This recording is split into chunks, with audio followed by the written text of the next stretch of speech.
আল্লাহ রাব্বুল আলামিনের নৈকট্য অর্জন করবে।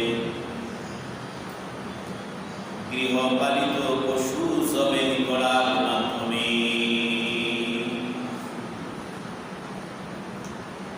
আর এই পশু জবাই করা শুধুমাত্র কেবলমাত্র আমাদের জন্য নয় নির্ধারিত। আল্লাহ রাব্বুল আলামিন সূরাতুল হজের 34 নম্বর আয়াতের মধ্যে আল্লাহ বলেন, ওয়ালিকুল্লি উম্মাতিন জাআলনা মানসাকান লিয়াযকুরু ইসমাল্লাহি আলা বাহিমাতিল আনআম।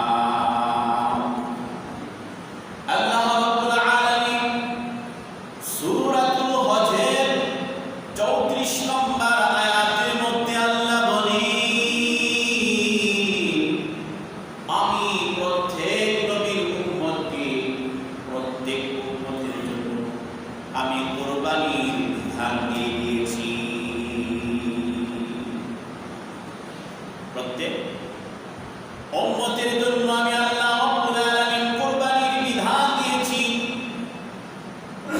যাতে করে তাদের গৃহপালিত পশুগুলো যখন তারা যাবা করবে ওই মুহূর্তে আল্লাহ পাকের নাম নিয়ে আল্লাহ পাকের নাম নিয়ে কুরবানির পশুগুলো জবাই করবে। এই জবাই করার মাধ্যমে বান্দাটা আল্লাহ পাকের নৈকট্য অর্জন করবে, আল্লাহ পাকের কাছে প্রিয় হয়ে যাবে। যাদেরকে আল্লাহ পাক সামর্থ্য দিয়েছে তারা এই কুরবানির মাধ্যমে আল্লাহ পাকের নৈকট্য অর্জন করবে। এই কুরবানির ইতিহাস কি? এই কুরবানির ইতিহাস কি? সর্বপ্রথম কে পৃথিবীর জমিনে কুরবানির ইতিহাস ঘটিয়েছিলেন? আল্লাহ পাক আল্লাহর নবী বিশ্ব নবী হুজুর আকরাম সাল্লাল্লাহু আলাইহি ওয়াসাল্লামকে আল্লাহ পাক সূরাতুল মায়েদার 27 নম্বর আয়াতের মধ্যে আল্লাহ বলেন, ওয়াতলু আলাইহিম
পশুর রক্তের ফোঁটা জমিনে পড়ার আগে আগে আমার মহান আল্লাহর কাছে পৌঁছে যাবে।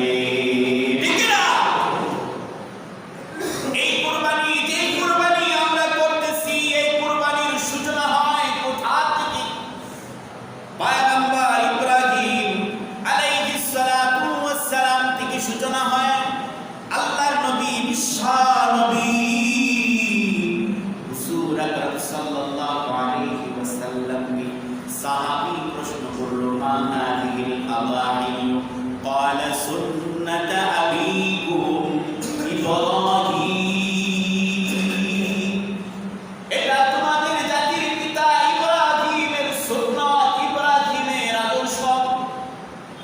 আমরা যে কুরবানি করতেছি, এই কুরবানির সূচনা কোথা থেকে হয়? পয়গম্বর ইব্রাহিম আলাইহিস সালাতু ওয়াস সালাম থেকে। এই কুরবানি হলো তোমাদের জাতির পিতা পয়গম্বর ইব্রাহিম আলাইহিস সালাতু ওয়াস সালামের সুন্নাত।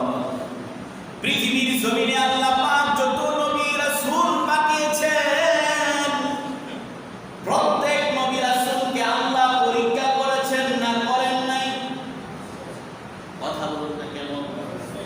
মনে হয় বুঝেন নাই না? চিন্তা ফিকিরে আছেন কখন নামাজ শেষ হবে? আল্লাহ পাক যত নবী রাসূলকে পৃথিবীর জমিনে পাঠিয়েছেন, সকল নবী রাসূলকে আল্লাহ পরীক্ষা করেছেন। ঠিক কি না? পয়গম্বর ইব্রাহিম আলাইহিস সালাতু ওয়াস সালামকে আল্লাহ পরীক্ষা করেন। আল্লাহ পাক সূরাতুস সাফফাত 22-26 নম্বর আয়াতের মধ্যে 22 নম্বর আয়াতের মধ্যে আল্লাহ বলেন, ফালাম্মা বালাগা মা'হুস সা'য় ক্বালা ইয়া বুনাইয়া ইন্নী আরা ফিল মানাম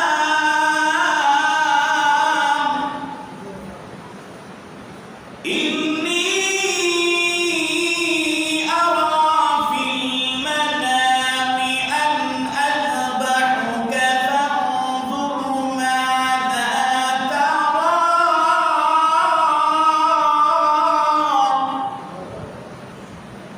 قال ستجدني إن شاء الله من الصابرين।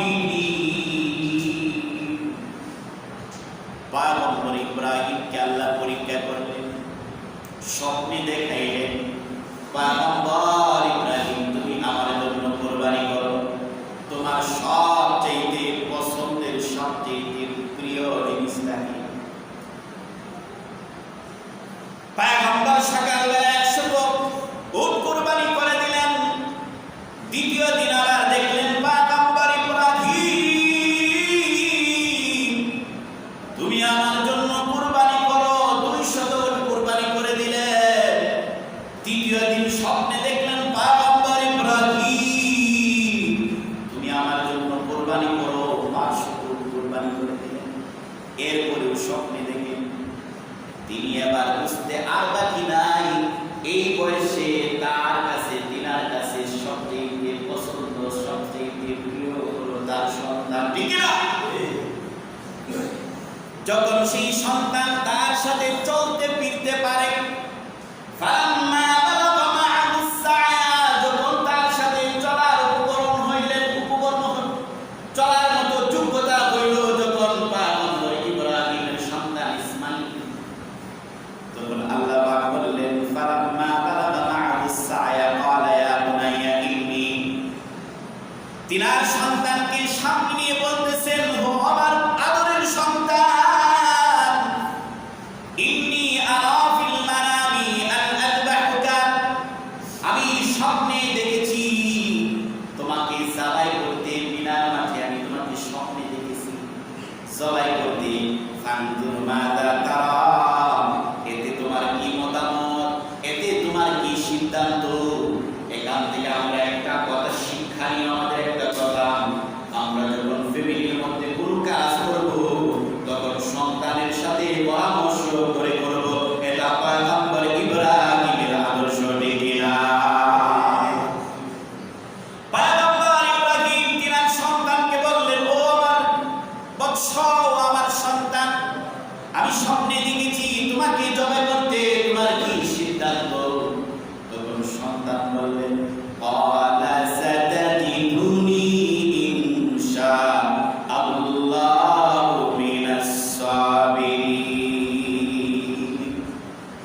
পরীক্ষা, আমাকে ধৈর্যশীলদের মধ্য থেকে অবশ্যই আমাকে পাইবে।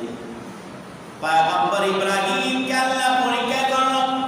ঘটনা অনেক লম্বা। এক পর্যায়ে যখন ইসমাইলকে নিয়ে গেল মিনার বাজারে, মিনায় নিয়ে গেল জবাই করার জন্য, শোয়াইলেন, ছুরি চালাইলেন। আকাশের ফেরেশতারা রওনা করতেছে, আল্লাহ গো, তোমার নবী, তোমার পয়গম্বর ইসমাইলকে তো জবাই করে দিবে। যখন ছুরি চালাইতেছে, আল্লাহ পাক ডাক দিয়ে বললেন, ও আমার জিবরাইল,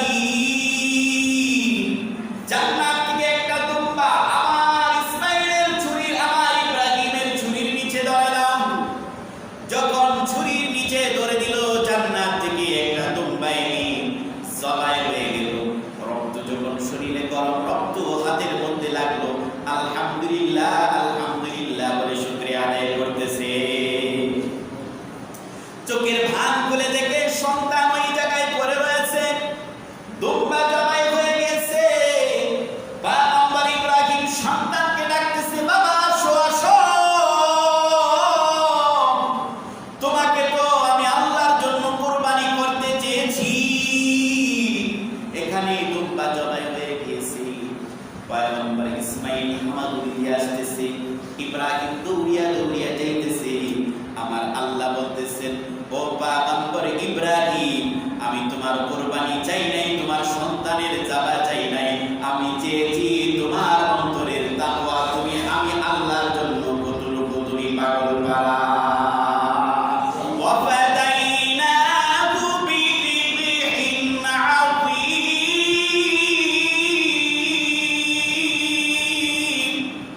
আমি আল্লাহর পক্ষ থেকে তোমার জন্য জান্নাত থেকে একটা দুম্বা নিয়ে তোমার শরীর নিচে তুলে দিয়েছি। ফিদিয়া হিসাবে, ইসমাইলের ফিদিয়া হিসাবে আমি আল্লাহ তোমার জন্য জান্নাত থেকে দুম্বা দিয়ে দিলাম।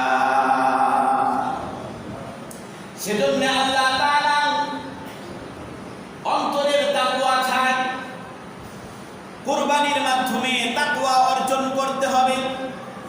কুরবানির তাকওয়া কি? আল্লাহ পাক কুরআনুল কারীমের মধ্যে বলেন, লা ইয়ানালাল্লাহা লুহুমুহা ওয়ালা দিমাউহা ওয়ালাকিন ইয়ানালুহুত তাকওয়া মিনকুম। আল্লাহ পাক বলেন, লা ইয়ানালাল্লাহা লুহুমুহা ওয়ালা দিমাউহা ওয়ালাকিন ইয়ানালুহুত তাকওয়া মিনকুম। আল্লাহ পাক গোশত, রক্ত, মাংস কোনো কিছুই আল্লাহ